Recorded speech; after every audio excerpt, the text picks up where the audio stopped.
अस्सलाम वालेकुम व्यूवर्स, क्या हाल है? ठीक हैं? उम्मीद है ईमान और सेहत की बेहतरीन हालतों में होंगे। वेलकम कुकिंग विद कमल। आज फिर आप लोगों की खिदमत में हाजिर हूँ एक नई रेसिपी और एक नई वीडियो के साथ।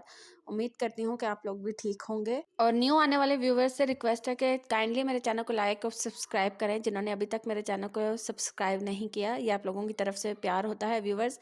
जैसा कि आप देख रहे होंगे कि आज कुछ अलग सा हम बनाने जा रहे हैं। ये लेफ़्ट ओवर जो फ़िश के बोन्स होती हैं, ये वो हैं।